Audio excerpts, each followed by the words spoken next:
Evening and welcome to tonight's broadcast. Happy New Year 2023, off to a roaring start right out of the gate with a brand new show like we do. That's what we do, right? We do shows on the channel.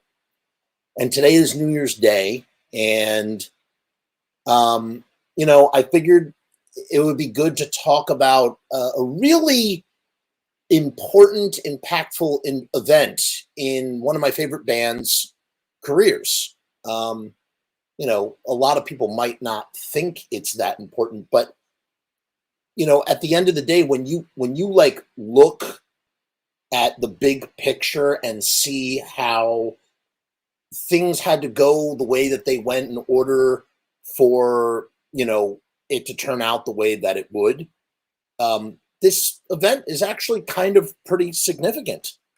There's a great there's a really great, I don't know if it's a website, it's a guy, he's like a philosopher or something.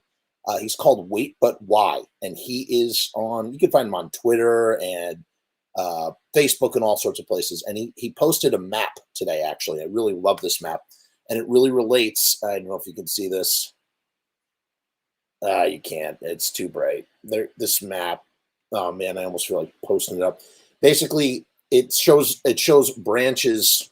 Maybe I can make this dimmer. Let's see what that does, if that helps the situation here. Can you see it? You can see it better. There you go. Oh, come on. We were so close. Let's try this one more time. Last time. This is not going to work. Basically, it's a tree, and it shows you the past and the future, and it shows you life paths that are closed to you and life paths that are open to you. And it's like kind of like a what if sort of thing. And I think that kind of really applies to the Beatles on today's day. See it right there. You can kind of, oh, now it's gone. Damn it. Whatever. I can't do it this right now. The point is that life is so full of what ifs, and how something that seems like a huge setback ends up being the pathway to success. And that's exactly what we are here to talk about today. I'm gonna fix this thing, and it's not showing up on my thing. Fricka fracka. What about that? What about that? Is that it? No. All right. We're not going to worry about that. We're not going to worry about it. Okay. So what if? It's a what if situation. So let's talk about, we're talking about the Beatles. We're talking about the Beatles on New Year's Day, 1962. So it was exactly 61 years ago that the Beatles auditioned for Decca Records. And Decca, I don't know, they're not like I think they still exist. Decca still exists. In fact, they used to be, I think it started off as a German label that was then sort of folded into a British label, I believe, is what happened. Started in like 1929, got absorbed, became a British label in maybe it was the 50s. No, maybe it was the 20s when it was absorbed. In any case, they were one of the big labels. You had a bunch of different big labels. You had, the Columbia Records existed. You had EMI. You had Decca. I mean, there were a bunch of different labels. HVB, HMV was another one. Philips, Orally, and all of these labels had been passing on the Beatles. See, we actually need to go back. Let's go back to the year 1961. What happens for the Beatles in 1961? And that's what's going to bring us to 1962. So in 1961, the Beatles really begin to establish themselves as, this force in Liverpool and in the greater England, right? I don't really think they had sort of spread outside of England, but they were really starting to become one of the top musical acts within England. They were just really making waves and making a name for themselves. Along comes Brian Epstein, who sees them at the Cavern Club, I believe. And he was so stoked about this band. He's like, I want to manage this band. He had never managed any bands. He ran a record store, I guess, distribution, if you want to think about it like that. Like he was like he had record stores. He had it was called Nems in England. I mean, in the north, and he was he was really stoked on the band. So he was looking to get them a record deal. That was the big goal: get them a record deal. So here's what happens in 1961: the Beatles have they drop their leather gear. Up to that point, the Beatles kind of like the Ramones, and the Ramones take their names from Paul Ramone, which was Paul McCartney's alter ego when he was signing into hotels and whatnot. They drop the leather gear and they start wearing matching suits and stuff like that. They start to they're playing hundreds and hundreds and hundreds of hours on stage. Malcolm Gladwell, he has this principle called the outlier principle. And basically, the outlier principle is this idea that if you do anything for 10,000 hours, you become a master of it. And the Beatles, he uses the Beatles as an example, particularly the idea that before the Beatles had even had a record contract, before they had even signed a record deal, they had already spent thousands and thousands of hours on stage playing together. They played, I believe, I don't know how many total shows. I mean, by 2002, Paul McCartney had played over 3,000 concerts, and the majority of those thousands was with the Beatles, right? But they had spent so much time together and gotten to this place. Oh, I gotta put this user in timeout. We got a bot. No, we didn't want to do that. We wanted whatever. It'll work for now. I spent thousands and thousands of hours working on their craft and getting to this place where they were just like really simpatico. They had rubbed elbows with Richard Starkey, who would later become Ringo Starr. He was the drummer of Rory Storm and the Hurricanes, another band, another very popular band, quite possibly the most popular band, right? Brian Epstein was also managing other acts around the time, Jerry and the Pacemakers. And I think he was also a manager for Cilla Black, but that stuff will come later. I'm kind of jumping all over the place here. Point being is that there were all these sort of groups. Rory Storm was another one. They were also playing in Germany when the Beatles were playing Germany. What they would do is English acts would go over to Germany and they would do these stints at clubs where they would sometimes play up to 3 sets a day. And each set could be, an hour, 2 hours long. So they're just spending hours and hours and hours. So they strip the suit, they strip down the suits, they're playing hours and hours and hours. They've met Richard Starkey, who will eventually become Ringo Starr and become their drummer later in the year, almost 8 months into 1962. But Richard Starkey had jumped on stage with them when they were in Germany just to play a song here and there. And there was even a moment in the summer of 1961 where Pete was really sick and he filled in for him at the Cavern Club. They were playing a lot at the Cavern Club, which is a local club in Liverpool. They were doing lunchtime sets. They're doing evening sets. They even recorded their first real true recording was with this guy, Tony Sheridan, but they were labeled as the Beat Brothers, and Tony Sheridan was the main act. It's funny how when the record is first put out, it's put out as Tony Sheridan and the Beat Brothers, and the song is My Bonnie, which is like a traditional tune, because up to this point, nobody's recording original songs, by the way. We're going to delve more into that later. Everybody's doing covers. So they're doing My Bonnie, right?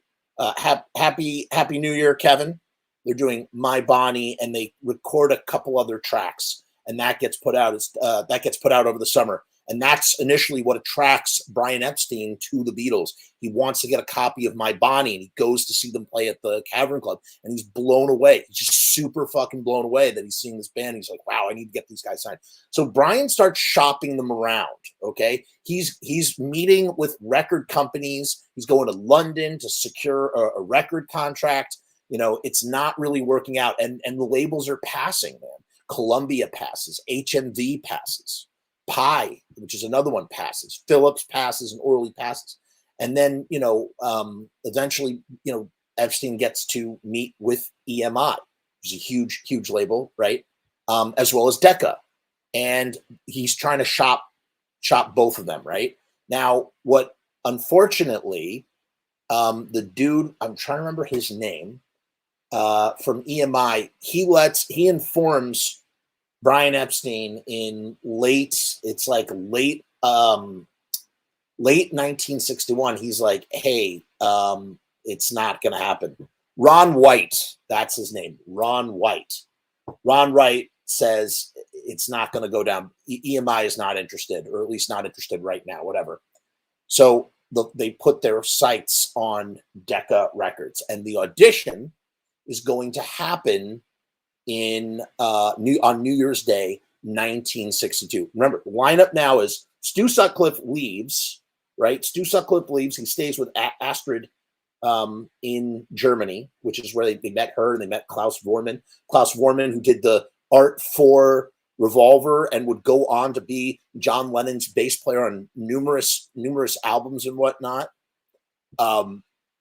That's where they meet them. They met them there initially. So Stuart Sutcliffe, he goes over there and he stays. Paul jumps over to bass. He was a third guitar player, 3 guitar players. He jumped over to bass because, Stuart Sutcliffe, he was the 5th Beatle. And Pete Best is the drummer for now. Now, Pete Best, up to this point, he's a really good-looking dude. Everybody, he has a lot of fans. He's one of the most popular Beatle. He's a good-looking guy. Weird situation with the road manager, Neil Espinal, I believe his name is. And Neil had actually slept with Pete's mother and had fathered a son, Rogue. And so Pete's road tour manager is the father of his, mind you, they're the same age. They're both in their 20s. Mona Best was her name, and that was Pete's mom. And she was, she had really helped the Beatles a lot. For a while, they weren't even calling them, before they were calling themselves the Beatles, they were calling themselves the Silver Beatles. They were calling themselves Johnny and the Moondogs. They were flirting with a lot of different names. They couldn't really figure out something that was going to work for them, and eventually they just dropped it to Beatles, right? So Pete Best is the drummer, and he was good for what they needed at that time, but he was a rather mediocre drummer. He was, and you can hear it. I mean, you can hear it on the recordings. He's not, on the stuff that's there. And I don't want to slag Pete Best, man. I actually saw Pete Best live once. It was crazy. Yeah, Pete Best actually toured. He was at a festival. I didn't go to specifically see him.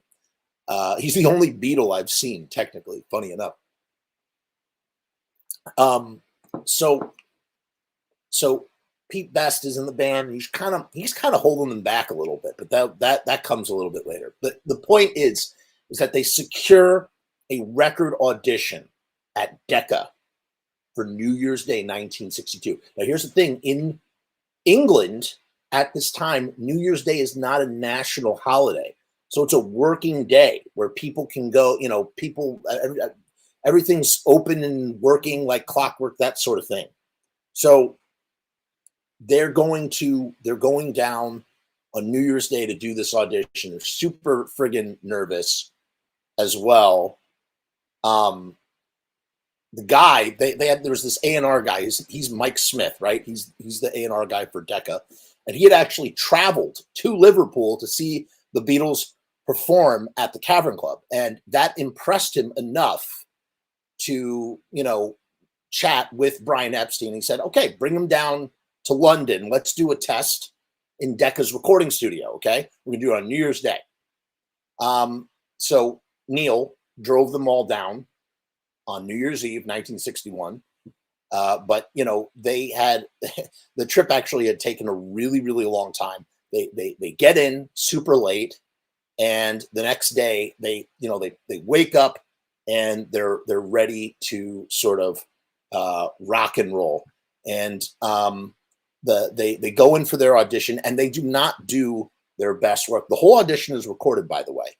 So Lennon, McCartney, George Harrison, Pete Best, they get there. And, these sorts of auditions, they were sort of known as they were formally known as commercial tests. And that was the way that they would determine if this would be good. This would be a good act for their label, and that they would offer them a formal contract. Okay. And So they're basically showing up for an informal recording session. I don't think they knew that they were being recorded. The Beatles didn't actually know that they were being recorded, you know.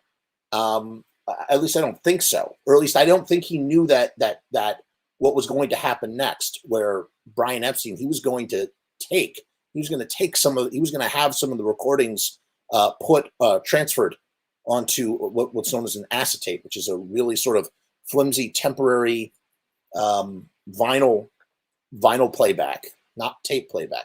Record to tape, and then you transfer it over to an acetate.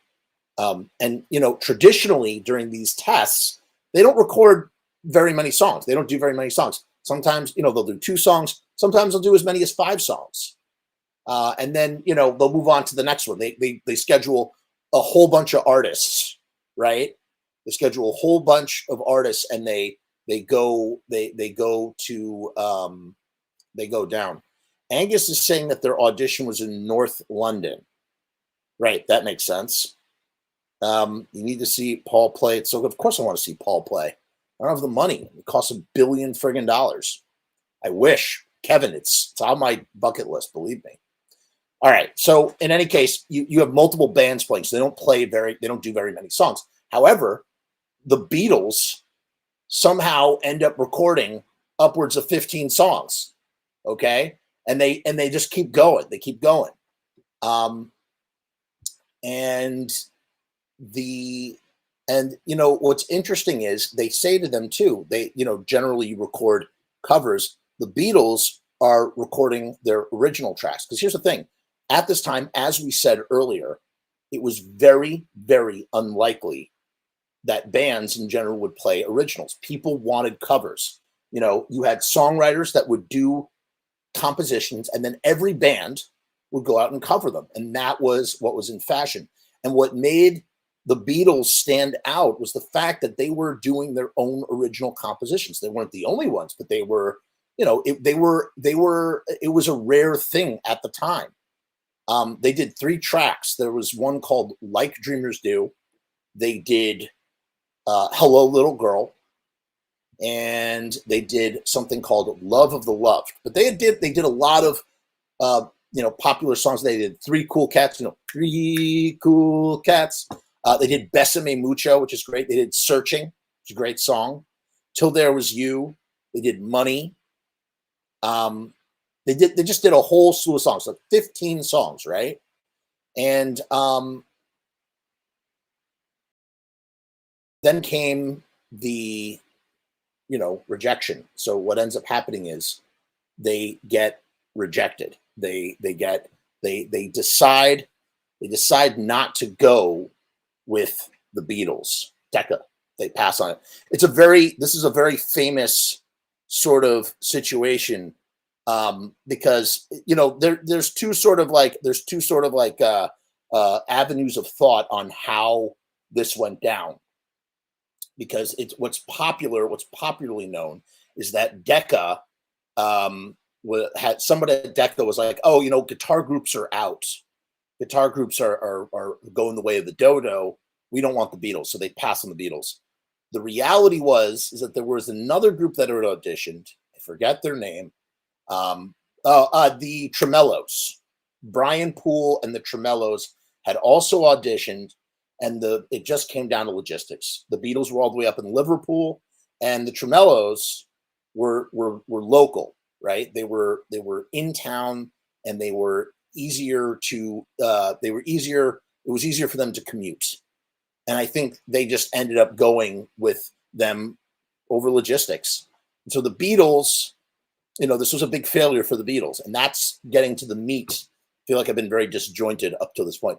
That's getting to the meat of what I want to talk about with like success, success through failure.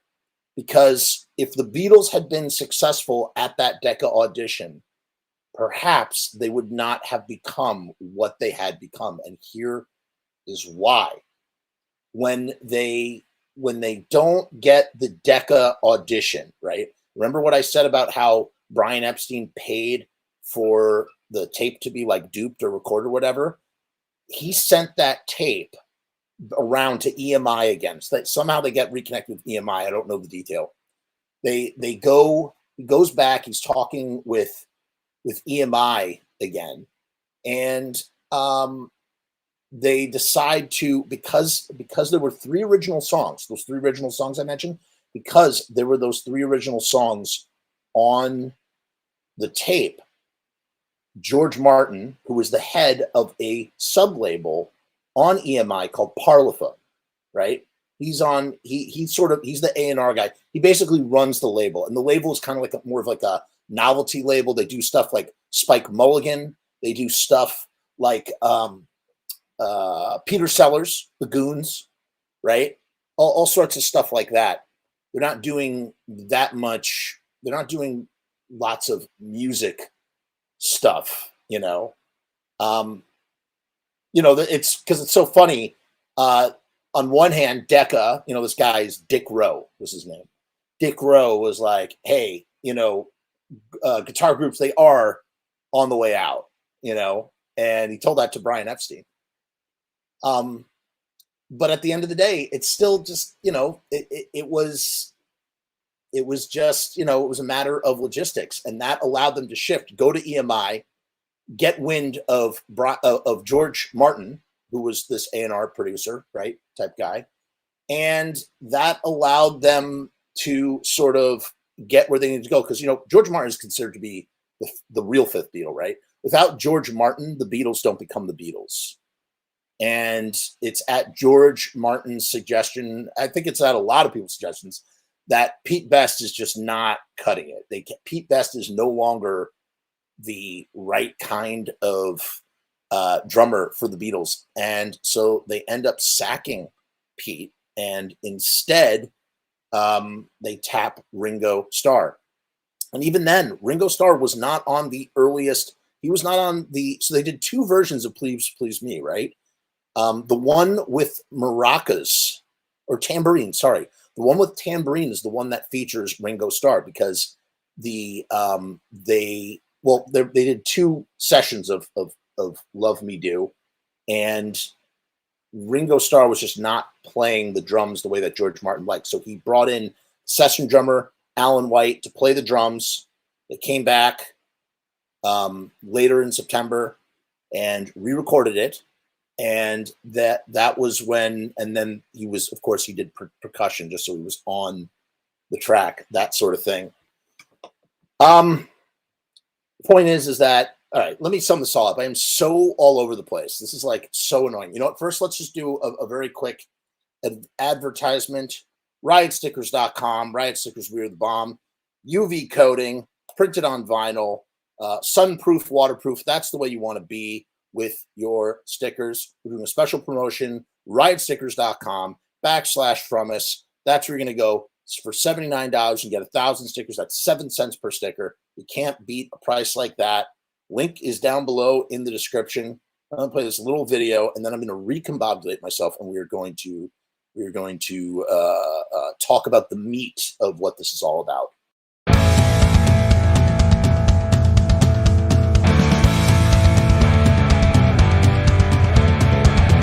We make stickers, banners, and buttons too, posters and promo cards. There's nothing we can't print for you. From stage backdrops to bass drum heads, we can print on shirts, we can print on hats, we can print on pants. Cheap prices and high quality, quick turnaround times and free shipping. We also offer free artwork support, great customer service, and so much more. Riotstickers.com, Riot Stickers, we are the bomb. Riotstickers.com, Riot Stickers, we are the bomb. Riotstickers.com, Riot Stickers, we are the bomb. Riotstickers.com, Riot Stickers, we are the bomb.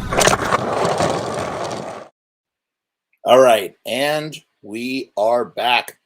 Let's go to some comments here. Brian asks, aren't a lot of these on that huge anthology set? Only 5 songs from this. It's been heavily bootlegged over the years, but only 5 songs have ever made it to be officially released. And that has like 3 Cool Cats, Chic of Araby, Besame Mucho. I forget what the other two are, but there's only 5. And let me tell you something. Pete Best, he ate and probably continues to eat. That was Pete Best's payday. Pete Best very famously kicked out of the Beatles, right before they broke big time success. And frankly, they might not have broken big time success if they had kept Pete Best. Point being, Pete Best never saw a true payday until the Beatles anthology. And that's when I think he became a millionaire, if possibly, quite possibly. I mean, he made a lot of money, got a lot of money, got some good scratch off of those tracks. A lot of money was made, a lot. Okay, so we are, hold on, let's see what else. Yeah, Larry says they wouldn't quit. Cowabunga says, what I love about the Beatles, and a lot of people do forget about this, is that they were very, wait, what? What I love about the Beatles, and a lot of people do forget about this, but they were very disrespectful to the old pop culture. Interesting. Sorry, I did not mean to put in toe Anne's low. Angus says, I recommend taking the Beatles tour if anybody ever visits Liverpool. A lot of fun. I would love, that'd be the first thing I do if I ever made it over to Liverpool. I have been around England, but I did not have the pleasure of stopping off there. A lot of great groups in Liverpool.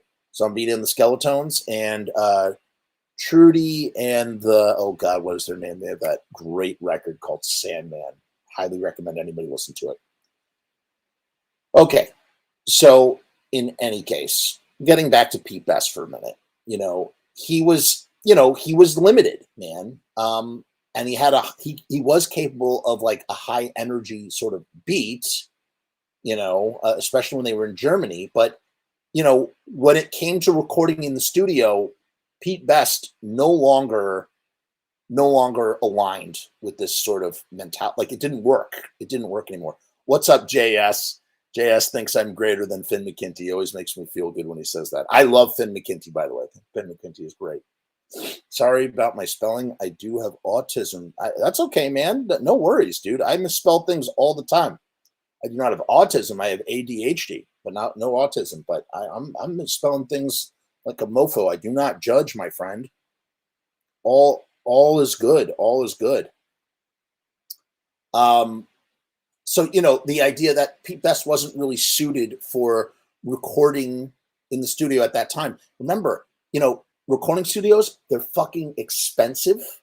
You have to really be on the ball, and back then it was very standard to bring in a session drummer anyway, because they needed someone that was very capable of doing what was needed to be done as the studio and the engineer and the producer needed it, not say what was needed for a live performance. You know what I mean? And Pete Best certainly didn't fit that bill. And even Ringo Starr at the beginning, they were like, unsure. George Martin was unsure of Ringo, much to Ringo's chagrin, I'm sure. He went along with it. He was the new guy in the band. What was he going to argue with George Martin? Probably thought he was going to get the boot. How humiliating to be basically left off their first recordings because, or at least as the drummer, because, George Martin didn't think he could keep a simple beat. I mean, it's a very simple beat on Love Me Do, but apparently at the time he was not getting it. Just not getting it. Who knows? You have to remember too, the other thing that Pete Best had over Ringo at this time was he had chemistry, man. He had chemistry with the other three Beatles. Those dudes, part of the Beatles' success story is their chemistry. And that chemistry becomes complete with Ringo Starr, but you need, they still had that energy with Pete Best, right? On some level. And now they're extracting that and putting in Ringo Starr and kind of, they're making adjustments so that they can be what they need to be. Dagger Love, how are you? Happy New Year. You did miss the cryogenic show, but it's on the channel. Check it out. That was a fun one. That if whoever is interested in the disastrous effects of cryogenics, Holy crap, we learned some stuff. That is scary. That is scary stuff. Leave it to Frumess to talk about the minutia of Pete Best. Hey, no problem, man. I'm glad you appreciate it. I love talking about Pete Best all day. George Martin cut his teeth recording orchestral performances. That's right. And that's the other thing too, because that all of that stuff gets folded in via George Martin, like on In My Life, Eleanor Rigby. That's all because of George Martin, Dagger. It's available. It's up on the channel. Check it out. It's still there. You just can't, comment. I mean, we're not doing it live, so I can't interact with the thing, whatever. Anyway, back to the thing. So, so Pete Best is not really working. It's just not happening. And so here's the thing. When they do eventually go to EMI, they get George Martin and they get Ringo. And those are the two final pieces of the puzzle in the Beatles recipe for success. So this idea of, and here's like the greater picture of it all. And this is like the big thing this is the big takeaway for me. And even though my thoughts are really discombobulated tonight, and I just feel like I'm not like speaking, concisely the way that I want to, and I'm like all over the place. The theme is that what we view in life as failure is not always actually failure. It is part of the process of success. You hear all the time we hear that how failure is a part of success. If you are succeeding without failing, then there's something that's not right, or you're not perhaps reaching your full potential, because part of what pushes you higher and further is when you fail and you learn from your failure and then apply that to you're trying again and again and again until you have success. And so for the Beatles to be rejected and to fail, where they just don't get it, even George Martin, when he first heard the Decca tapes, he was like, it's okay. What's funny is they came in, they did some recording over the summer, I believe, before they were officially offered a contract. They did some recording and their gear was all beat, and George Martin was lecturing them. He was like laying into them about like, what they would need to do in order to become recording artists. And what really sort of made everybody simpatico was not necessarily the musical performances. As I said, George Martin saw potential, but he wasn't like overly impressed with the Beatles. It was their humor. It was their wit. He's sitting there, he's lecturing. This is a famous story. He's lecturing the Beatles. The Beatles don't say jack.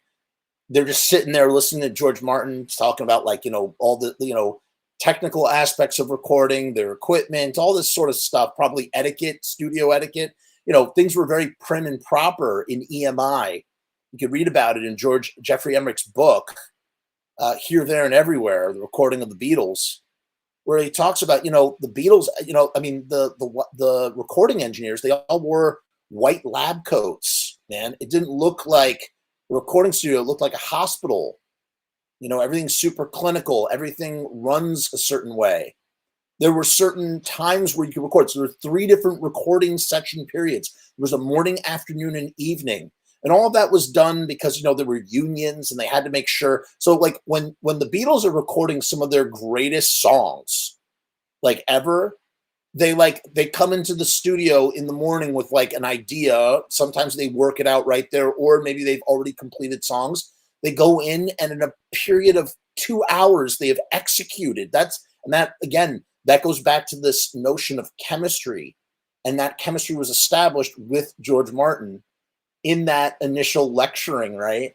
Where, to bring it back around, and he asked the Beatles, like, you've said nothing. I've been lecturing at you guys. You haven't said anything. And George Harrison, this is what broke the ice with them.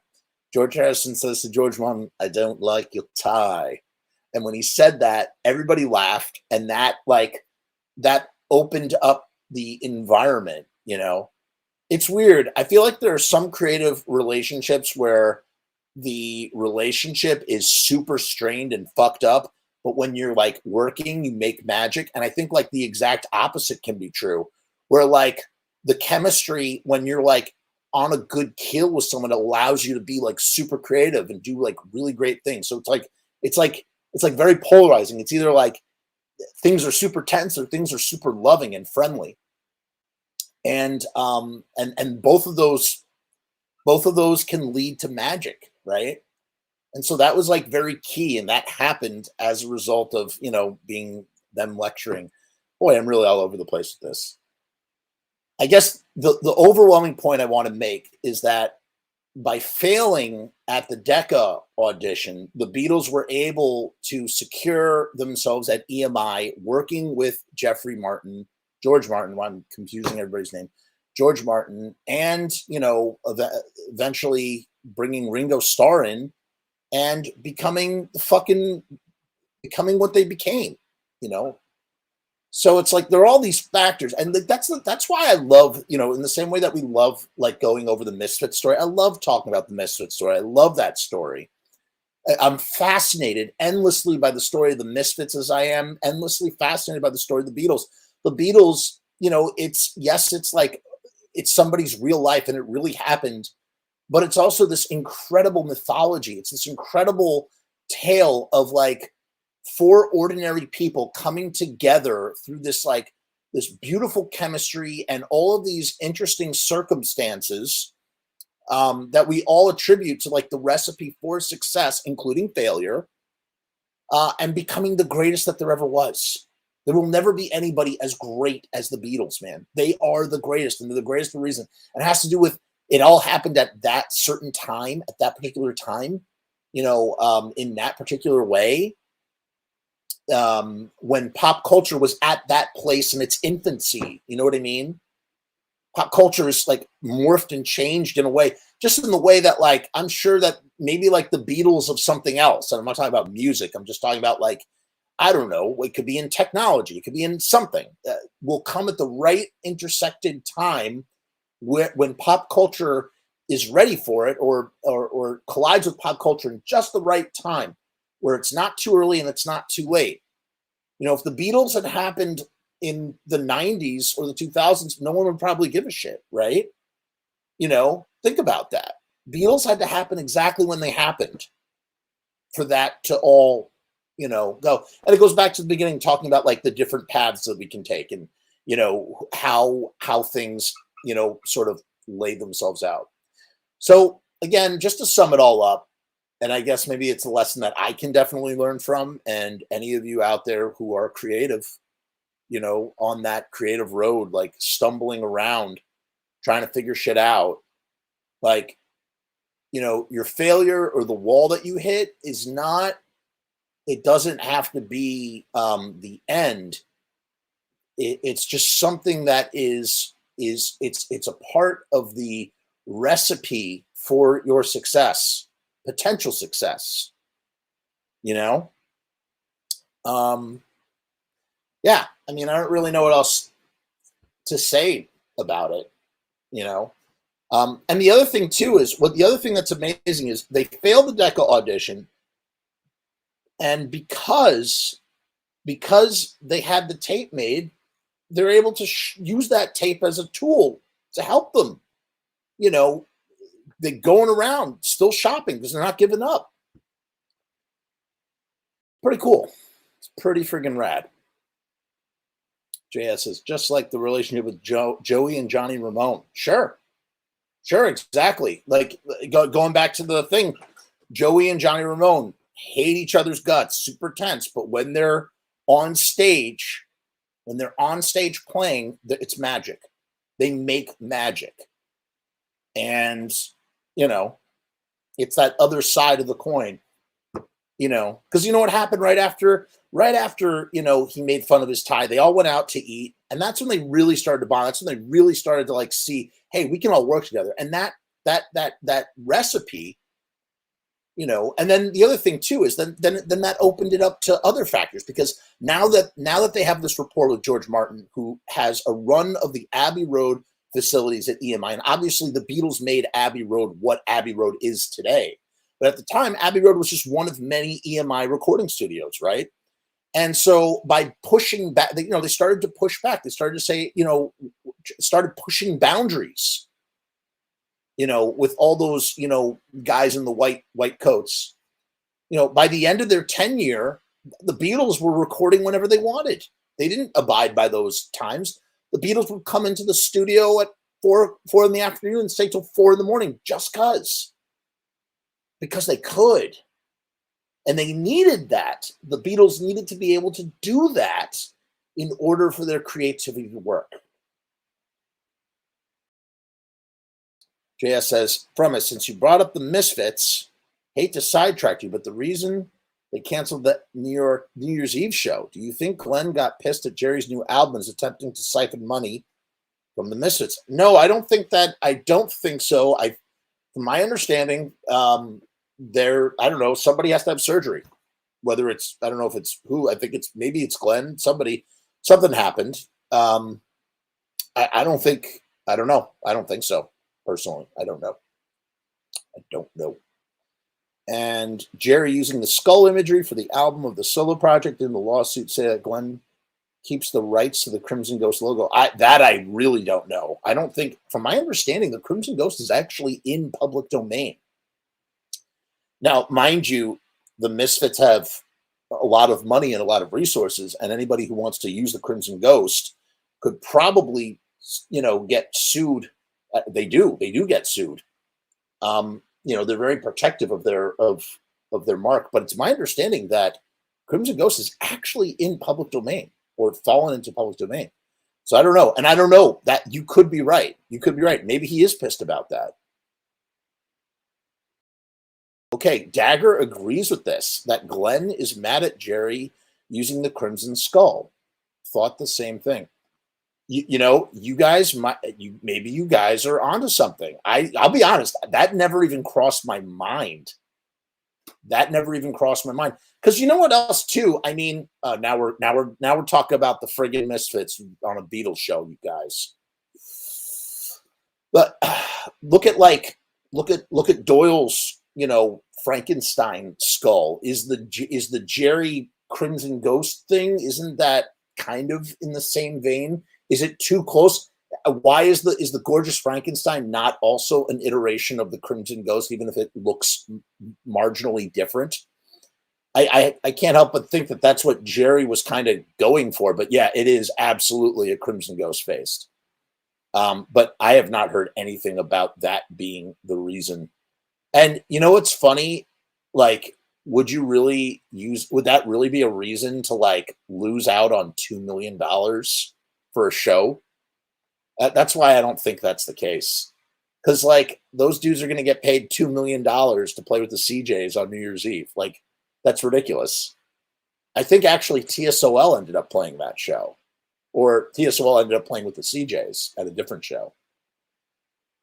Gary X says, I think how you're thinking, JS, but honestly think GD had a health thing, or maybe Jerry even. Yeah, I heard that one of them had a health thing, man. So I don't know. You could be right. That's what we do here. We speculate a lot. The Jerry skull looks a lot like the Crimson Ghost, maybe too close for comfort for Glenn. Yeah. I mean, Glenn gets angry at anything, right? He goes off the rails about any old thing. Man, oh my God. In a way, the Beatles kind of put the Misfits to shame when it comes to inner conflict turmoil after the Beatles broke up. They loved each other, but boy, oh my God. I read a book called You Never Give Me Your Money by Pete Doggett, and that details all the times that the Beatles almost reunited through the 70s. Fascinating book. And it begins when the Beatles break up. It really begins when Brian Epstein dies, but it is really, really, really good. I can't recommend it enough. I hope it's not Doyle who is having surgery, too many years of steroids. Doyle did have surgery in the 90s. Doyle apparently does. So when I had Tank, remember when Tank was on my show, he mentioned, so there was a period of time where Doyle couldn't even pick up the guitar in the mid 90s because his back was all jacked up, and he did have a corrective surgery so that he could hold his guitar, something like that. Oh my God, Dagger, don't say that ever. I'm not even going to highlight the comment. that Dagger says. Dagger, we would never want that to happen, and I hope you're being facetious, and we all care about you, and we would miss you terribly, and all the wonderful things you contribute to the chat. I'm not even going to highlight the comment, but yeah, he's joking. They're joking. They are joking because look at what they put right there. So there you go. Hey, got to have all my bases covered here. You got to make sure everybody's on the keel. Hope you're okay, Dagger. Hope you're okay. That's all I want to say. Yeah, Dagger is joshing, clearly. Dagger, if you're gonna post something that crazy, you have to add one of these emojis, please. Please. Can't be good to carry all that muscle into his 50s. I'll tell you, you know what's funny? You know what really had me sort of reassessing a lot of people, because I'm like really oblivious to this stuff, muscle building steroid stuff, whatever. There's this guy, Liver King. I don't know if you're familiar with Liver King, but Liver King is like, apparently like there was like this whole thing about like steroid use or whatnot. He's like pushing supplements. He's like this weirdo. But what's funny is I'm like looking at the Liver King guy who's like 45, and like I guess you can't put on that kind of muscle when you're 45 or something. I don't know. But I started to realize it was like, and then I started to hear about like how like The Rock apparently is like juicing and stuff. And I'm just thinking in my head, I'm like going, wow, like it just started to make me realize that there's probably a lot of people who are much older who are taking some form of, steroid or whatever you want to call it, HGH or something to stay in the shape that they stay in, because there's just no way. Your body, once you reach a certain age, as a matter of fact, apparently I guess I'm at that peak age. I'm 37 years old. And I guess that's when your body produces the most testosterone it's going to produce. So as you can tell, I have produced the most steroid, the most testosterone that I'm ever going to produce. If Frumess dies, can you leave me the evil salad dressing on your wall? Hold on.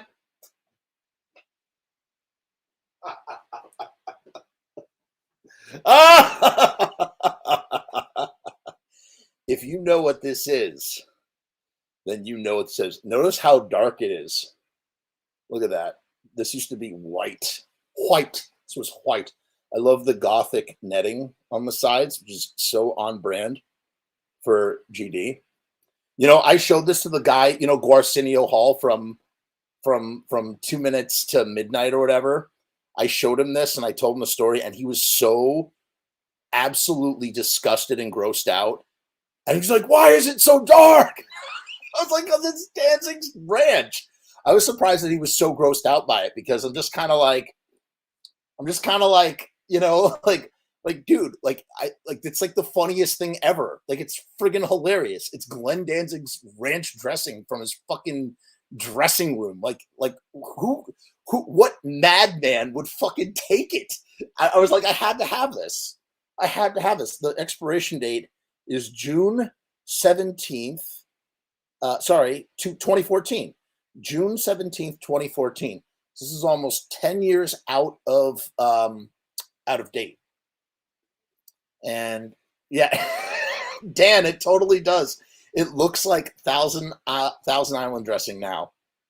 And the fact that Dr. Chud was tagging along is so bizarre and wonderful. Oh, Dr. Chud raided that dressing room. Like him and Sal B were like all over everything in that dressing room. We all were. But those guys, oh my God, we were just drinking those Powerades. It was glorious. It was absolutely glorious. I debated about telling that story on air. I was like, should I like tell this story? Does this make me look like a weirdo? And then I was like, how could I not tell it? It's so ridiculous. It's funny. Like, it's just something I like never even like talked about. I had to let it be known. Yes, the German gummy bears that Glenn liked. Yeah, man, I wish I took a picture of the table, and it tastes like a fast lane to heaven. Exactly, that's true. That is true. So to in conclusion for this show, what you need to remember is that the pathway to success might involve failure, and if it doesn't involve failure,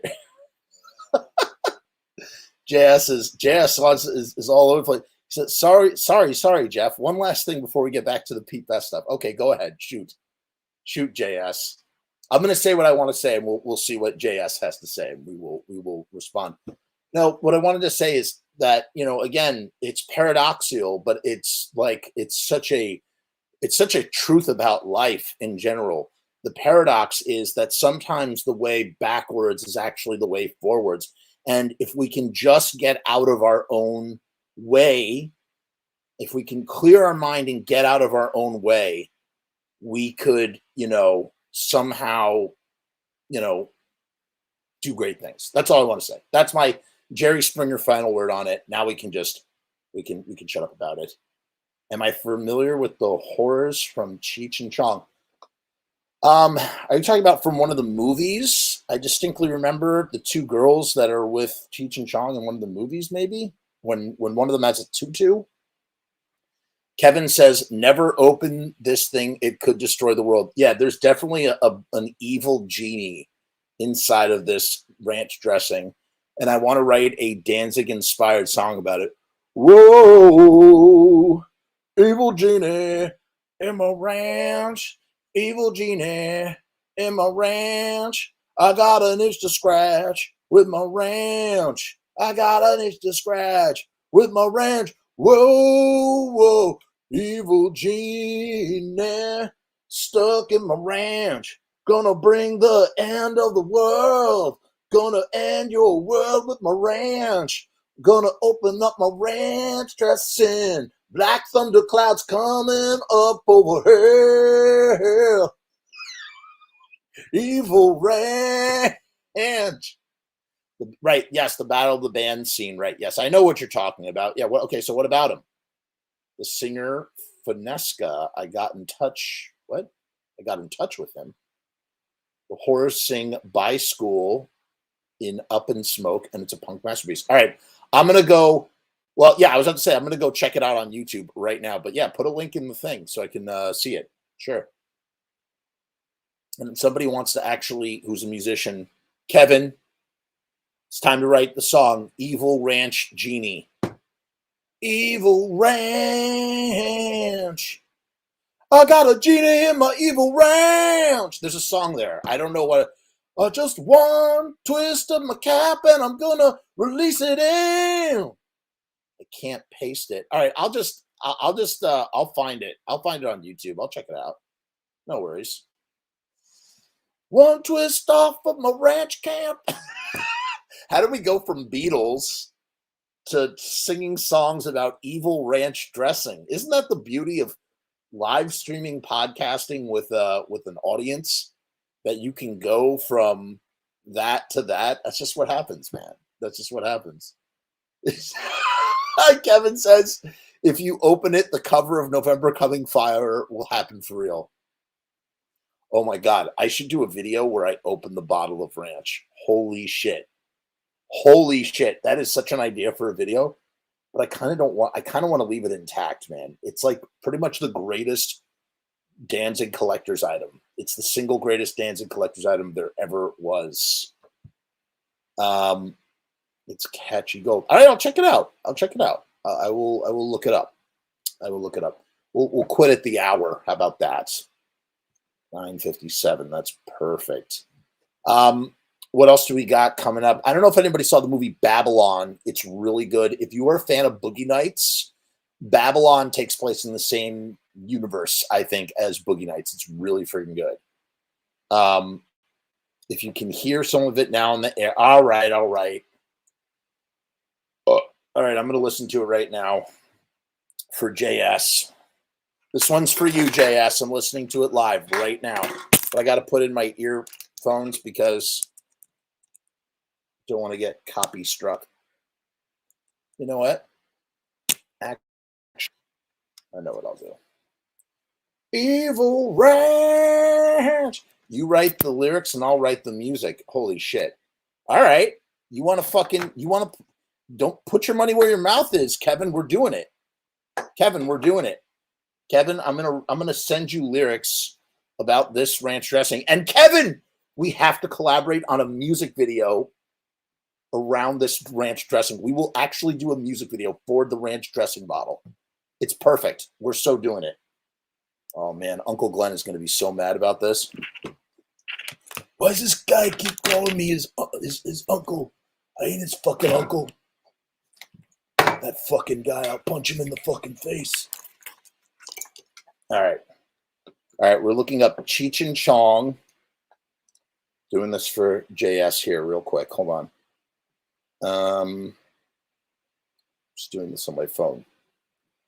You know how broken down my computer is? The T, Y, U, I, and O key don't work. I actually have to plug in an external keyboard just to type on my computer. Oh my God. All right. Hold on 1 second. Horrors, Cheech and Chong. Okay. Horrors, Cheech, and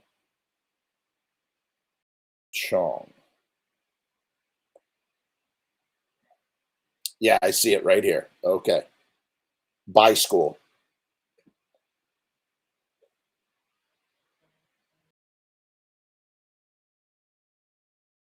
Yeah.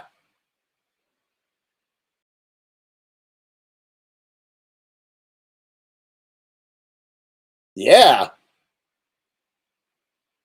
Perfectly punk. You're rocking out in by school. Hey, looks like Dave Vanian. And the drummer kind of looks like Lou Reed. I want to go to by school. They're called the Whores. Piss off. That's fun. Yeah, dude. I'm all about shit like that. Matter of fact, all right, now I have a recommendation for you, JS, and I want you to actually seek this out as soon as you get off right now. Or you know what? Here, I'll pull it up for you just because I'm here. I want you. I can't do it because of my fucking keyboard. How about that? How about that? I have to do it through the phone. I am a big fan of this this chick. Her name is Abby Ooze, and she is the shit, man. She is the shit, and I mean, listen, if you like that, you love Abby Ooze, man. I'd like to hook you up with Finesca. Who is so Finesca's the singer guy? He's the singer guy? Explain that to me. Abby Ooze, I don't know what you would call her. I mean, she's punk as fuck, but like I want everybody to check out these two records that Abby Ooze put out. I first became aware of Abby Ooze because she was also a big fan of No Bunny Like Me, and I think I was looking through Instagram hashtags of No Bunny, and she did like this cover. All right, so that's the EP she just put out, but this is her first EP called the Bad Egg EP, and it's just super lo-fi punk rock that she makes. She does all the instruments herself. She rules, dude. Big Abby Ooze fan. Here, Abby Ooze, the Bad Egg EP. See, now we're doing music recommendations.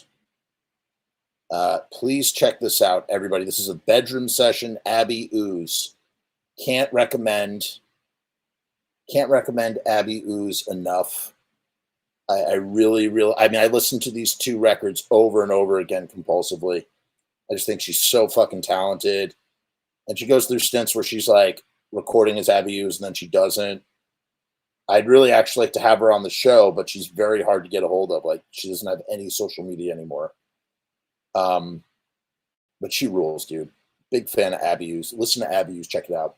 And that's going to conclude our show. We're on the hour. Happy New Year, everybody. Got shows coming out up the wazoo. I'm working on the next the next segment of the Erie Vaughn interview. That will be out.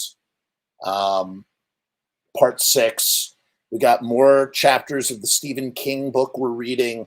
And very soon, there's going to be a collaboration between me and Kevin. I'm writing lyrics that he is going to write music for around this bottle of ranch dressing. And it's going to be really great. So that's happening as well. Probably going to have to make a music video for it. I'm going to force Kevin to make a music video with me. It's just going to happen. I mean, that's the other beautiful thing I love about this sort of podcasting stuff is that like you do it like you like create like on the fly. You think up weird ideas. Sometimes you try to make them a reality. Sometimes you don't. All that stuff happens because of this. And I love it. I really, really love it. All right. In any case, peace, hair grease. Please check out the Patreon. Please check out YouTube memberships. Please buy coffee so that I can fucking replace the keyboard on my fucking computer and continue to broadcast out to you in the world. Mwah! Have a wonderful evening. See you real soon. Hey guys, what's going on? It's Jeff. So I've decided to make a Patreon. What is Patreon? I don't know how to define a Patreon. Let me look it up.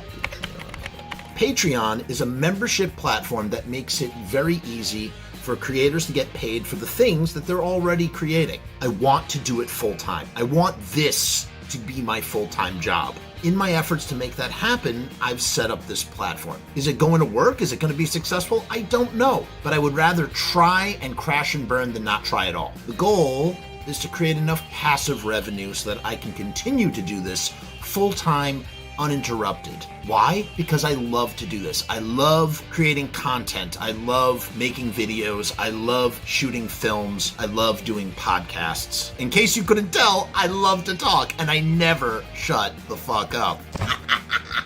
So right now I've kept the Patreon incredibly simple. There's 2 tiers, and that may change in the future. The Murdergram is a simple way to extend support for all of the hours and hours of free content on the channel for nothing more than $1. 38 cents goes to Patreon. What's $1.38, eh? It's less than a cup of coffee, but it's a great way that you can show support for very little effort. When you divide that $1.38 by the hours and hours and hours of time spent listening to this endless drivel of content, the dollar cost average works out. Next up is the YouTube Casualty for $6.66. The YouTube Casualty is loaded to the gills. Enjoy the archive ad-free, as well as ad-free early access to special docu-style podcast videos, music reaction commentaries, and the like, a month before they drop on YouTube, loaded with ads, I might add. You're also going to get exclusive content and behind-the-scenes content that is not available on YouTube or anywhere else. So you get to peek behind the veil. And believe me, there's a couple of choice pieces. Most of all, more than anything, whether you join the Patreon or not, I just want to thank each and every one of you that comes to the channel, that watches all the shows, that leaves comments, that participates, that subscribes. That's really the most important thing. This is just trying to find a way to earn a living as an artist. And with that, thank you for my TED Talk. Join the Patreon because we need you! 66 cents.